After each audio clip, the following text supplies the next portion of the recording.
The makers of 28 Days Later have always resisted describing the film as a zombie movie, but come on, it has all the defining hallmarks of a zombie movie. I've always been a huge fan of the zombie genre. I grew up obsessed with The Walking Dead. I've watched George A. Romero's classic Dead movies over and over, and I've replayed The Last of Us games dozens of times. Danny Boyle and Company's resistance to call 28 Days Later a zombie movie smacks of snobbish elitism, like they're embarrassed to be associated with such a lowbrow genre. It reminds me of how the writers of The Penguin changed Oswald Cobblepot's name to Ounce Cobb to shy away from their comic book source material. Boyle is currently working on a long-overdue sequel to 28 Days Later called 28 Years Later. According to a casting call, they're looking for marathon runners, racing cyclists, triathlon competitors, and other high-level athletes to appear as infected in the movie, via the Yorkshire Post. It seems as though 28 Years Later's infected will do some wild things, so why won't Boyle call them zombies? 28 Days Later bears all the defining traits of a zombie movie.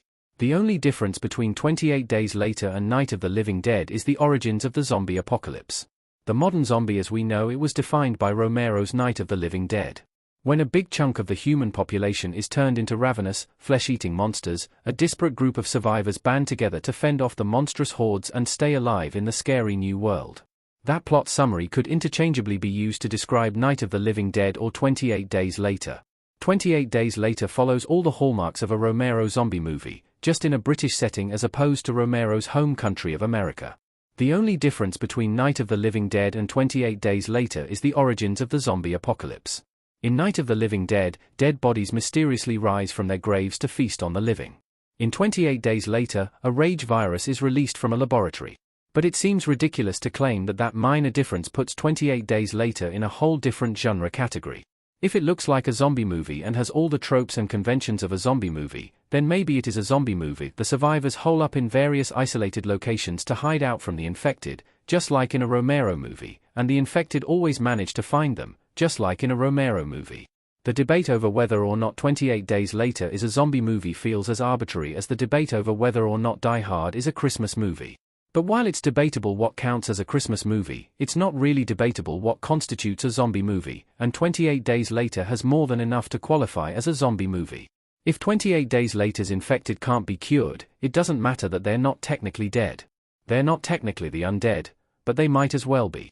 Zombie in 28 Days Later attacks in a courtyard covered in dirty cloths. The infected in 28 Days Later aren't undead, because they were never dead to begin with. But if they can never be cured of the rage virus and they're stuck in their infected form forever, then it doesn't really matter that they're not dead, they might as well be. Being dead isn't the only thing that makes a zombie a zombie. Zombies wander the earth, looking for other people to infect with their curse, and they're a commentary on an ignorant society. 28 Days Later's zombies have all that stuff, they're just not dead. This is similar to the zombies in the Last of Us franchise, who are also strategically referred to as infected instead of zombies. They're technically not dead. They've had their bodies and minds taken over by an aggressive fungus. When they bite unsuspecting survivors, the fungus is simply expanding its reach. But the people in there aren't coming back. They'll continue to prowl around, infecting people, unable to control their bodies, until their bodies are no longer useful to the fungus, at which point they'll settle down somewhere and grow into the environment. 28 Days Later's infected don't do anything different to other on-screen zombies. Yes, they're fast, but that isn't unheard of for a zombie movie. Zombies in 28 Days Later. There's nothing that 28 Days Later's zombies do that other zombies can't.